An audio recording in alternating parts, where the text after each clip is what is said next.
une joie pour moi de vous accueillir dans ce lieu et mon désir est que tu prospères à tout égard. Et si vous avez l'occasion de regarder cette émission sur vos écrans, sachez que si vous venez dans cette ville de Marseille, eh bien nous sommes la famille de Dieu et nous avons beaucoup de joie à vous accueillir dans ce lieu.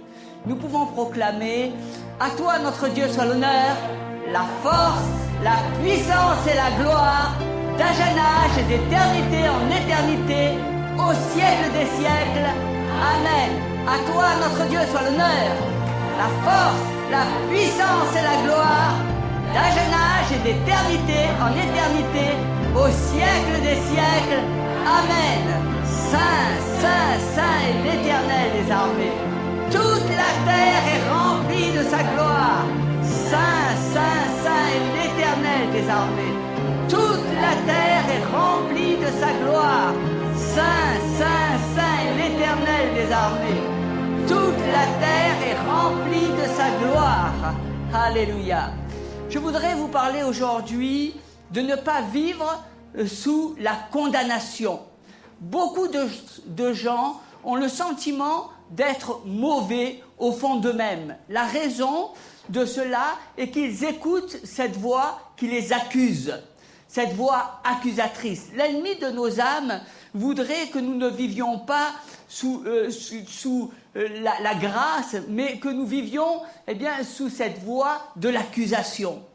Il nous rappelle tout de notre passé, les erreurs, les échecs, le temps que nous avons gaspillé la semaine dernière. Tu aurais dû passer plus de temps avec ta famille, avec tes amis. Tu viens à l'église, mais tu mens. Tu ne donnes pas assez dans tes offrandes. Ce sont ces voix qui nous accusent et qui nous amènent à vivre sous la condamnation. Si tu fais l'erreur de recevoir ces accusations, si tu vas passer ta journée ainsi, sans joie, sans assurance, en t'attendant à rien de bon. Je connais des gens qui, au fond, font cette faute d'être prisonniers des erreurs au lieu de recevoir la grâce de Dieu. Au lieu de passer par-dessus ces erreurs, ces fautes qu'ils commettent jour après jour, et de passer au-delà de cela, ils vivent prisonniers de la culpabilité et la condamnation. La Bible nous dit dans l'Épître aux Romains, au chapitre 8, verset 2, « Il n'y a donc maintenant aucune condamnation pour ceux qui sont en Jésus-Christ. » Répétez avec moi. « Il n'y a donc aucune condamnation pour ceux qui sont en Jésus-Christ. » J'ai vu tellement de gens qui, quelquefois, étaient paresseux et qui étaient tellement durs vis-à-vis d'eux-mêmes. Je crois que nous sommes tous un petit peu paresseux. On aime bien le dimanche rester un peu plus au lit. Et c'est difficile, quelquefois, de venir à l'église et d'être à l'heure. Mais on voit bien ces choses-là. Et je crois que nous vivons tous un petit peu ces périodes. Au lieu de vivre sous la condamnation, nous devons savoir et nous devons penser que nous sommes capables de changer. Nous sommes capables de transformer notre vie. Cette voix qui nous condamne nous dit sans cesse « Tu ne peux rien faire, tu ne peux rien faire de bon, tu n'arriveras pas à te lever plus tôt, tu n'arriveras pas à changer tes habitudes, tu es voué à l'échec. » Et bien souvent, nous vivons avec une opinion négative de nous-mêmes, mais au lieu et nous entendons cette voix qui nous accuse sans cesse, au lieu de nous lever et de dire « Mais non, je sais que je suis capable de changer et je sais qu'un jour, je changerai, que je suis sous la grâce de Dieu et que j'arriverai, à vivre des transformations. » Nous sommes ses enfants et Dieu, veut nous changer en profondeur et nous sommes capables de changer et nous sommes capables de recevoir, cette grâce de Dieu. Au lieu de vivre dans la tourmente, au lieu de vivre dans la condamnation, au lieu de se dire, tu vois, en se levant, voilà, maintenant j'ai gâché ma journée et demain, demain, eh bien, certainement, ça sera la même chose. Et on a l'impression que bien souvent, eh bien, on vit en ayant le sentiment d'avoir gâché ses jours, d'avoir gâché son temps, d'avoir perdu son temps.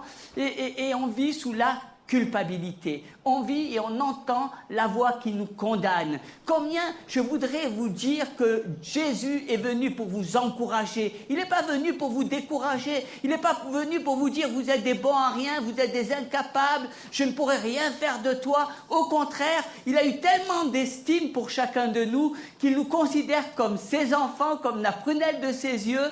Et il ne regarde pas nos imperfections, mais il voit eh bien, nos transformations. Et Dieu est ce Dieu qui veut te transformer. Toi, tu te vois avec tes imperfections. Et bien souvent, tu entends la voix de l'imperfection parler à ton oreille. Tu entends eh bien, tous les défauts que tu as. Tu entends toutes les fautes, toutes les erreurs que tu as commises au travers des journées ou dans ta vie, dans des situations. Mais Dieu n'est pas le Dieu accusateur. Dieu est le Dieu du pardon. La croix, c'est la manifestation eh bien, du pardon pour celui qui croit. Quand tu t'approches de Dieu, eh bien, il y a une transformation. Dieu te pardonne et tu te pardonnes à toi-même. Ce pardon, il est pour toi. Si tu as vécu cette notion de rejet, si tu ne te sens pas aimé dans ta vie, si tu as l'impression que pour toi la vie n'a été qu'un tas d'échecs, sache que Dieu t'aime. Il t'aime, il est là, il te pardonne de toutes les erreurs, de toutes les fautes, de tout ce que tu as commis. Nous ne sommes pas parfaits. Je ne suis pas parfait, tu n'es pas parfait. Et je ne m'attends pas à voir des gens qui sont parfaits. Mais j'accepte les imperfections. Je voudrais te voir tel que tu es. Et je sais que si je te regarde avec un regard d'amour, avec un regard de bienveillance, eh bien, je sais que tu vas t'améliorer, que tu vas aller de l'avant, que tu ne vas pas rester figé, prisonnier de toute cette incapacité, mais je sais qu'en te permettant eh bien, de t'améliorer, en te permettant de t'épanouir dans la vie, eh bien, je sais que tu vas surmonter les obstacles, tu vas aller de victoire en victoire. Tu vas apprécier ces dons que Dieu t'a donnés. Tu vas apprécier eh bien, les petites choses de l'existence. Peut-être un repas en famille, peut-être le sourire d'un enfant, peut-être aussi ce que tes enfants vont faire de mal, mais tu n'auras pas un regard de colère, mais tu auras un regard de bienveillance et tu seras là pour les corriger en douceur dans l'amour de Dieu. C'est à cela que le Seigneur nous appelle. Si tu veux vivre une vie de victoire, tu dois apprendre à mettre un coup de pied à tous ceux qui t'accusent. Dire non, je ne vais pas rentrer dans ce jeu-là, non, je ne permettrai pas à cette voix qui vient me parler, qui me dit sans cesse, regarde ton passé, regarde ton parcours, regarde qu'est-ce que tu vis, regarde, tu n'es pas capable de faire comme ça, tu n'es pas capable de mener ça, tu n'es pas capable... Rejette cette voix de l'accusation. Jésus n'est pas venu pour condamner, mais il est venu pour sauver. Bien souvent, nous avons ce sentiment eh bien, de condamnation. Et bien souvent, nous sentons combien il y a des regards et des pensées qui sont là pour nous dire « Mais tu vois, tu aurais dû faire comme ça, ou tu aurais dû faire de cette manière. » Et on a l'impression que finalement, on n'a pas agi de la bonne manière. Mais le Seigneur n'est pas venu pour te condamner, il n'est pas venu pour te juger, il n'est pas venu pour te dire c'est la bonne manière ou c'est la mauvaise manière. Il accepte la manière dont tu as vécu et dont tu as apprécié les choses. À partir du moment où tu l'as fait de tout ton cœur, à partir du moment où il n'y avait pas dans ton cœur eh bien, cet esprit de vengeance, cet esprit mauvais, à partir du moment où tu as fait les choses avec le cœur, eh bien Dieu l'accepte. Dieu accepte et t'accepte tel que tu es. Il ne voit pas les défauts, il voit le cœur. Et moi j'aime cette parole, une parole qui est formidable que l'apôtre Paul nous donnera. Et cette parole nous est donnée dans le livre des Romains, au chapitre 7, verset 15. « Car je ne sais pas ce que je fais. Je ne fais point ce que je veux et je fais ce que je hais. » L'apôtre Paul, il était là, il se disait, je voudrais bien faire des choses formidables. J'aimerais faire ça, mais je ne les fais pas. Et puis, bien souvent, je fais des choses que j'aimerais pas faire. Et bien souvent, nous nous trouvons dans cette situation. On fait des choses qu'on n'aimerait pas. On vit des choses qu'on n'aimerait pas vivre. Et on aimerait faire tant de choses et on ne les fait pas. On aimerait venir à l'église plus souvent. On aimerait être plus engagé dans l'œuvre de Dieu. On aimerait avoir une foi plus grande. Mais on est tiraillé par les soucis, par la famille, par les problèmes. Mais le Seigneur ne nous voit pas, n'est pas là pour nous accuser. Il n'est pas là pour nous dire c'est pas bien comme tu agis. Il n'est pas là pour nous apporter un regard négatif. Il n'est pas là pour te rendre plus triste, pour attrister ton cœur. Il est là au contraire pour te sortir de la tristesse. Il est là pour te donner de regarder. Même si c'est normal quelque part que tu te sentes mal à l'aise face à des situations, eh bien il est là pour te dire « je te comprends, je t'apprécie, je t'aime et je sais que tu vas faire encore mieux ». Vous savez, la parole de Dieu, elle est toute simple, elle est formidable. Il y a des processus de vie et ces processus de vie, eh bien ils marchent et tu peux les appliquer dans ton existence de tous les jours. Bien souvent, tu es là, et tu es là à être prisonnier eh bien, de cette voix qui t'accuse, de cette voix qui te dit plein de choses qui ne sont pas bien, et qui te montre même ce qui n'est pas bon dans ta vie, dans ta manière de vivre, dans ta manière de parler, dans ta manière de gérer ton existence. Et tu les as devant tes yeux, mais le Seigneur te montre cette grâce, c'est que sache que le sacrifice qu'il a fait à la croix, eh bien, c'est un sacrifice d'amour. Et ce sacrifice, c'est de te dire à chaque moment, à chaque minute, tu es mon enfant. Je t'aime, et je ne suis pas là pour te condamner. Je ne suis pas là pour te juger. Je suis là pour que tu sois sauvé. Et comment être sauvé? Comment eh bien, rentrer dans la grâce de Dieu? Dieu nous a donné, moi je bénis le Seigneur et je bénis ce don qu'est la croix et je bénis, c'est le pardon. Quand tu t'approches de la croix, eh bien Jésus t'a pardonné de toutes tes fautes, de toutes tes transgressions. Le sang de Jésus a coulé afin que tu sois lavé de toute faute. Et lorsque tu dis que je suis sauvé, eh bien tu proclames la puissance de la croix dans ta vie. Et c'est formidable de t'approcher de ce Dieu et de lui dire, mais Seigneur, tu m'as lavé, tu m'as pardonné, je ne suis pas parfait. Je ne suis pas parfait. Je crois que c'est tellement important de savoir cela. On a trop fait eh bien, des hommes et des femmes dans les églises, eh bien, des gens qui étaient des soi-disant hommes parfaits ou femmes parfaites. Et le monde même a eu un regard sur les chrétiens en disant « mais c'est pas normal d'agir comme ça. Ce sont des chrétiens, ils devraient se comporter d'une autre manière. » Et j'ai envie de dire que nous sommes des êtres humains. Nous sommes des êtres humains avec nos imperfections. Nous ne sommes pas parfaits. Et d'accepter nos imperfections, eh bien, ça va nous donner d'aller de l'avant. Ça va nous donner de nous améliorer. Ça va nous donner de rechercher à être mieux. Ça va pas nous emprisonner, ça va pas nous cadenasser, ça va pas nous culpabiliser, mais au contraire, ça va nous donner de nous accepter les uns les autres. Ça va nous donner d'accepter la manière de vivre de l'un ou de l'autre. Ça va nous donner d'accepter eh bien, les pensées des autres et de prendre les richesses qu'il y a dans l'autre. Et moi, je bénis le Seigneur pour cela. C'est une grâce formidable. Lorsque tu t'avances vers Dieu et que tu dis, Seigneur, tu vois, je me suis réveillé en retard. Je n'ai pas pu faire tout le travail que je devais accomplir. Mais je te remercie, Seigneur, parce que je te demande pardon pour cela. Mais je sais que je vais changer. Aide-moi, donne-moi eh bien, de prendre conscience. Donne-moi la volonté de pouvoir eh bien, être transformé. Donne-moi le désir. Donne-moi, Seigneur, eh bien, cet enthousiasme de vouloir arriver à changer, à transformer les choses. Il n'y a rien de plus triste que d'entendre des gens qui disent à 50, 60, 70 ans, moi, à mon âge maintenant, on ne peut plus me changer. Moi, à mon âge, ça y est, j'ai vécu. Mais je crois que l'école de la vie, on a toujours à changer. Et il y a toujours quelque chose qu'on doit changer dans sa vie, dans ses pensées, dans sa manière de voir les choses, dans sa réflexion, dans son quotidien. C'est dans les petites choses que nous voyons les grandes choses. C'est quand tu t'attaches à ces petits détails de la vie, eh bien que tu commences à apprécier la vie. Et je bénis le Seigneur pour ces choses-là. Et Dieu n'est pas le Dieu. Il nous apporte, quand tu commences à avoir un regard de pardon. Oui, peut-être tu as fait des erreurs, peut-être que tu as été méchant avec quelqu'un, peut-être que tu n'as pas fait ce qu'il fallait faire.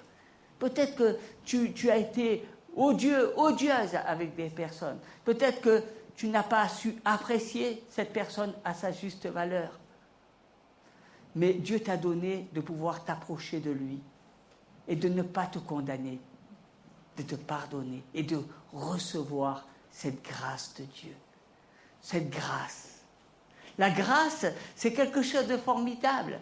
C'est le pardon, mais c'est recevoir la grâce.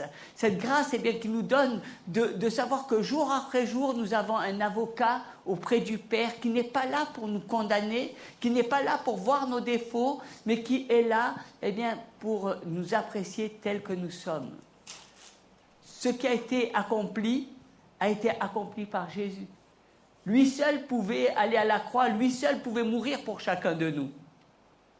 Mais nous vivons dans la grâce de Dieu et dans la faveur de Dieu. Et je bénis le Seigneur, c'est une faveur. Si les luttes, les difficultés sont grandes pour chacun de nous, eh bien, nous savons, parce qu'il pleut sur le bon comme sur le mauvais, nous savons bien souvent que le chrétien est attaqué, quelquefois persécuté, pour sa foi. On a souvent tendance à voir, eh bien, des montagnes de difficultés, mais nous savons aussi que nous avons la faveur de Dieu et que nous avons avec nous celui qui a vaincu la mort, celui qui nous donne toute victoire. Alors moi, je bénis le Seigneur pour cela. Je bénis le Seigneur de savoir que nous sommes sous la faveur de Dieu, sous la bénédiction de Dieu. La malédiction a été ôtée de ta vie. Et maintenant, reçois la grâce. Reçois le pardon. N'écoute pas cette voix qui t'accuse. N'écoute pas cette voix qui te paralyse. N'écoute pas cette voix qui te parle et qui te dit sans cesse, tu as tort, tu aurais dû te comporter de cette manière, tu aurais dû faire cela. N'écoute pas cette voix. Dieu n'est pas le Dieu de la culpabilité, il est le Dieu de l'amour. Il est celui qui te redresse. Il est celui qui te donne, eh bien, de dire, d'accord, j'ai pas fait ça. D'accord, je me suis trompé. D'accord, j'ai pas fait ce qu'il fallait faire. Ok, je suis d'accord avec toi. Je te demande pardon de m'être mal comporté. Je te demande pardon d'avoir mal agi. Je te demande pardon pour toutes ces choses-là. Mais je sais que je vais changer. Et je sais que Dieu veut que je change. Et je prends conscience que je peux changer. Il y a tellement de gens qui vivent sous la condamnation qu'ils n'ont plus le désir de changer. Ils sont tellement paralysés, ils ont le sentiment d'avoir gâché leur vie. Ils ont le sentiment qu'ils sont plus capables de faire quoi que ce soit. Ils ont le sentiment qu'ils sont bons à rien et que tout ce qu'ils font, eh bien, ils vont le gâcher. Tellement de gens qui vivent dans le négatif. Mais est-ce que tu peux prendre conscience que ta vie peut changer à n'importe quel moment? Il suffit du déclic, ce déclic qui fait que tu ne t'écoutes pas et que tu n'écoutes pas cette voix qui t'accuse, mais que tu écoutes cette voix de Dieu qui te dit « Tu es mon enfant, j'ai donné ma vie pour toi, tu es une créature merveilleuse, il y a des capacités en toi qui sont tellement grandes, il y a des dons, tu es mon trésor, tu es le trésor de ma vie. » C'est ce que Dieu te dit. Il y a un trésor en chacun de nous. Chacun de nous, eh bien, dégage tellement d'amour, tellement d'énergie, tellement de connaissances. Nous sommes des bibliothèques dans la connaissance. Nous avons, eh bien, tellement de choses à partager, que ce soit dans la musique, que ce soit dans la création. Nous sommes des merveilles de Dieu, chacun de nous. Et nous devons comprendre, eh bien, que le Seigneur veut que nous allions jusqu'au bout de ces espérances. Que nous ne soyons pas freinés, prisonniers, que nous ne vivions pas sous le sentiment en se disant « j'ai gâché ma vie, j'ai rien fait de bon ». Tu sais qu'est-ce que c'est que l'ennemi des âmes? Son qualificatif, c'est un menteur. Il te ment, c'est le mensonge. Tu n'es plus bon à rien, à ton âge, il ne peut plus rien t'arriver. Ta vie, elle est terminée. Tu n'as plus d'espérance, tu n'as plus droit à rien. Dieu était avec toi quand tu étais jeune, eh bien tout était permis. Maintenant, tu as gâché ta vie, eh bien tant pis pour toi. Tu récoltes ce que tu sèmes. Si tu as fait des erreurs, eh bien c'est bien fait pour toi. Tu dois récolter maintenant une moisson et cette moisson, elle est dure. Fallait réfléchir avant. Ça, c'est ce qu'on entend dans le monde. Ça, c'est les paroles du mensonge. Parce qu'avec Dieu, il y a toujours la possibilité de repartir à zéro. Avec Dieu, il y a toujours un nouveau commencement. Dieu ne nous dit pas de nous cantonner dans l'erreur ou de rester dans nos erreurs ou de nous réjouir de nos erreurs. Il nous amène à sortir des erreurs et à dire qu'il y a un moment, eh bien, il va falloir que tu choisisses. Tu as le choix de gâcher ta vie, tu as le choix d'être prisonnier de tes pensées, tu as le choix d'être là, figé par rapport à toutes tes pensées qui t'accusent, ou tu as le choix, eh bien, de dire « je veux changer, je veux changer, je veux vivre d'une autre manière ». Vous savez, on vit dans des temps formidables. On parle dans notre pays d'élections, d'un cap historique même, avec des changements. Et on est conscient qu'il y a des changements qui doivent s'imposer dans l'avenir de notre société, dans la vie de tous les jours, dans cet avenir. Mais on voit aussi qu'il manque cette base. Et cette base, c'est la foi, c'est la spiritualité. Une société sans cœur ne peut pas fonctionner. Et le cœur, eh bien, c'est la foi que nous avons, celle du don de soi, celle de ne pas avoir un regard que tourné sur soi, mais un regard tourné vers l'autre. Et je crois que nous devons entendre, non pas cette voix qui nous emprisonne et qui nous accuse, mais nous devons entendre, eh bien, cette voix qui fait de nous de nouvelles créatures, qui fait de nous, eh bien, des personnes nées de nouveau. Il est dit dans le livre des Hébreux au chapitre 4, verset 16, « Approchons-nous donc avec assurance du trône de la grâce, afin d'obtenir miséricorde et de trouver grâce pour être secourus dans nos besoins. » Vous voyez, Dieu nous invite. Si tu vas devant le trône et que tu dis « mais je suis condamné, je suis bon à rien, j'ai gâché ma vie », Bernard, non? Combien de fois, lorsque je fais une prédication, en sortant, je me dis « tu n'as pas bien parlé, regarde, est-ce qu'ils ont bien compris le message que tu as voulu leur apporter ?» Et puis, des fois, je me dis « mais tu as vu, eh bien, il y a tellement de personnes qui étaient là en train de bâiller, de dormir pendant que tu prêchais. Or, je suis là. » Et puis, je dis, et puis, j'entends eh bien la voix de la grâce qui me dit « mais non, tu as parlé de tout ton cœur, tu as donné de toi, tu as été sincère. » Eh bien, c'est ça qui est l'essentiel. C'est ça que Dieu veut voir. Ce n'est pas de voir des grands serments, c'est toi ce que tu as fait. Je ne sais pas, je parle et je vous dis eh bien, ce que je ressens dans mon cœur. Et c'est ça qui est important. Peut-être je me trompe, mais ce n'est pas ce qui est important. Ce qui est important, c'est d'être sincère dans ses pensées. C'est ça qui est important. Et c'est ce que Dieu recherche. Dieu aimait David eh bien, parce qu'il avait un cœur entier. Et c'est à cela que nous devons aller. Il y a une histoire formidable dans les évangiles, et c'est cette histoire eh bien, de ce jeune homme, de ce garçon qui a quitté sa famille. Il a pris de l'argent, cet héritage, et puis il a quitté la maison, et puis il a dit, eh bien moi, je vais faire ma vie ailleurs, moi je veux voir dans le monde qu'est-ce qui se passe, etc. Et lui, il est parti. Et puis, au bout, à un moment donné dans sa vie, il s'est retrouvé, il n'avait plus rien à manger, il était là, il travaillait dur, l'argent, il avait tout gaspillé. Vous savez, quand vous avez de l'argent, il y a beaucoup de gens qui viennent avec vous, mais quand vous retrouvez, eh bien, fauché, comme on dit, c'est fini, les amis, on ne les compte plus beaucoup, ils sont plus là, et là, eh bien, lui, il s'est retrouvé en train de travailler dur, mais il a pensé, il a pensé à un moment donné, et on le voit dans l'Évangile selon saint Luc au chapitre 15, verset 18, « Je me lèverai et j'irai vers mon Père. » Il a pensé à tout ce qu'il avait. Tout ce qu'il avait. Cette voix lui dit, mais tu t'imagines, tu as pris ton héritage, tu as tout dépensé l'argent, tu as fait de ta vie que des bêtises. Tu as choisi vraiment n'importe quoi. Tu pensais que tu étais meilleur, tu pensais que tu allais courir le monde et que tu allais faire fortune. Tu pensais qu'ailleurs, c'était 1000 fois mieux que ce que tu vivais chez ton père. Hein, tu étais tellement sûr de toi, tu es arrivé à ce que tu voulais, ton père t'a donné ton héritage, tu es parti. Voilà maintenant. Mais maintenant où tu en es. Et oui. Alors il était là en train de se dire, oui, mais est-ce que vous pensez que de vous lamenter sur vous-même, est-ce que vous pensez que ce garçon, qu'est-ce qu'il a fait? D'accord, il a fait une erreur, il a compris son erreur. Il a dit, j'ai pas fait le bon choix.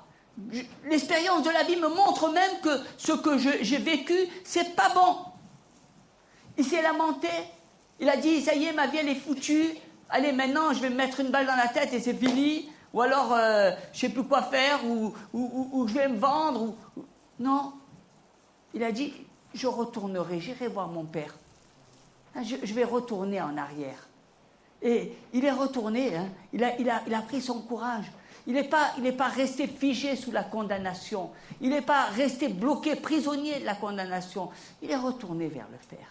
Moi, je bénis le Seigneur parce que c'est à cela que Dieu nous appelle. Et puis là, nous voyons dans l'Évangile selon saint Luc au chapitre 15, verset 20, et il se leva et alla vers son père. Voilà, il a pris la décision. Comme il était encore loin, son père le vit et fut ému de compassion et courut se jeter à son cou et l'embrassa. Qu'est-ce qu'il a fait, le père? Le père, vous pensez qu'il l'a rejeté? Non. Le père, il était là de bon matin, chaque jour, il devait regarder à sa maison, à sa fenêtre, s'il pouvait voir ce fils qui était parti. Et s'il espérait dans son cœur, le revoir. Parce qu'il y avait tout cet amour du père. Et lui, il est arrivé en se disant, il a vu ce père qui lui ouvrait les bras, il était là, il dit, mais papa, je préfère être un de tes employés, un de tes serviteurs. Je reconnais que j'ai fait des fautes. Je reconnais que je me suis trompé. Je reconnais. Il a demandé pardon. On a des difficultés à demander pardon. On se demande qu'est-ce qui nous domine. Est-ce que c'est l'orgueil? Il a demandé pardon. Et puis, son père, il s'est mis à courir. Vous savez, on a un Dieu qui est merveilleux. C'est un père formidable. C'est un père qui nous court sans cesse derrière. Il court derrière toi. Il est là et te court derrière. Il est là pour te pardonner. Il n'est pas là pour que tu vives dans l'échec. Il n'est pas là pour que tu vives sous la culpabilité. Il n'est pas là pour que tu vives sous la condamnation. Il est là pour te dire, je suis là. J'ai toujours les bras ouverts. Il n'y a pas de faute que Dieu ne pardonne. Il n'y a pas d'erreur que Dieu ne pardonne.